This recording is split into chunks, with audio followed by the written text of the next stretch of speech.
My name is Walter Mösenbach and I'm from the Austrian Blockchain Center. And yesterday we had our amazing Austrian Blockchain Conference. And one of our beloved keynote speakers was Alexis Pappas. She traveled all the way from Canada to Austria. She is the chairwoman of the Canadian Blockchain Association for Women.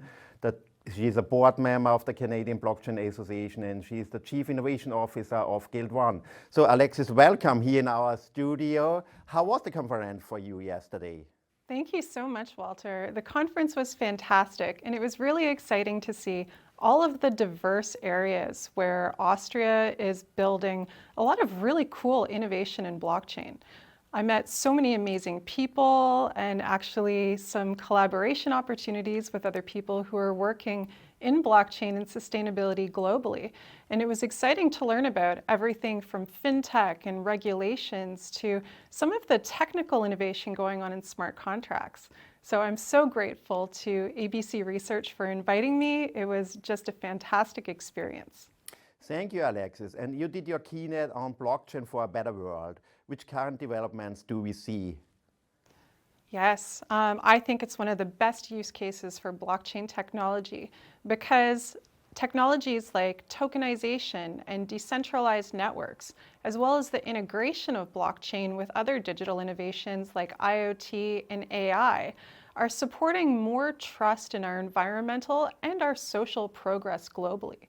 And it was great to be able to share some of the amazing case studies that we have going on in Canada, as well as some really innovative projects from around the world, including in regenerative agriculture, supply chain management, traceability of carbon emissions, and carbon credits.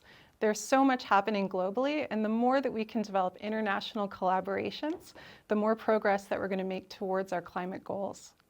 There was one interesting example for me, which you showed us. This was the example with the elephant, yeah? Could you tell our audience a little bit about the elephant example?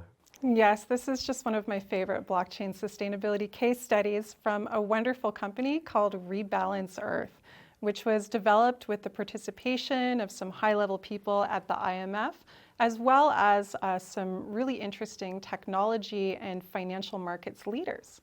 And what they did was develop a tokenization platform for being able to raise funds for the conservation of threatened African forest elephants.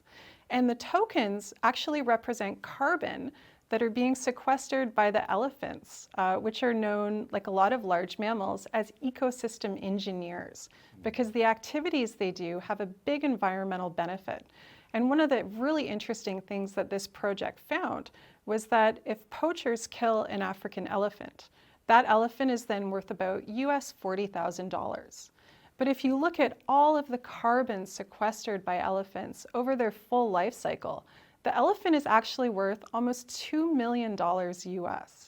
So elephants are able to pay for their own conservation, things like park ranger salaries and infrastructure and monitoring equipment through these types of tokens that represent their environmental value. This is amazing what you can do with blockchain, even nowadays. Alexis, then we had a panel, we call it Best Blockchain Solution Use Cases Out of the World. And I know you are not only here in the North American field, you always have a look in Asia, what is going on, yeah? And what can you share with us? Absolutely, and that was a wonderful panel. You did such a good job as the moderator. I thought it was a great discussion. And one of the really interesting case studies that I talked a bit about was actually a whole bunch of projects that are being conducted by the government of South Korea.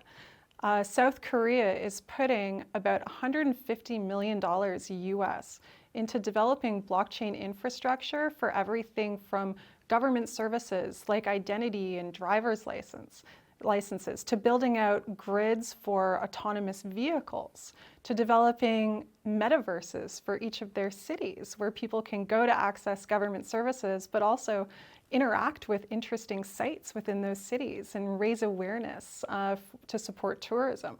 So South Korea is becoming really a model for how much blockchain can grow when it has government support and it's treated almost like a public utility.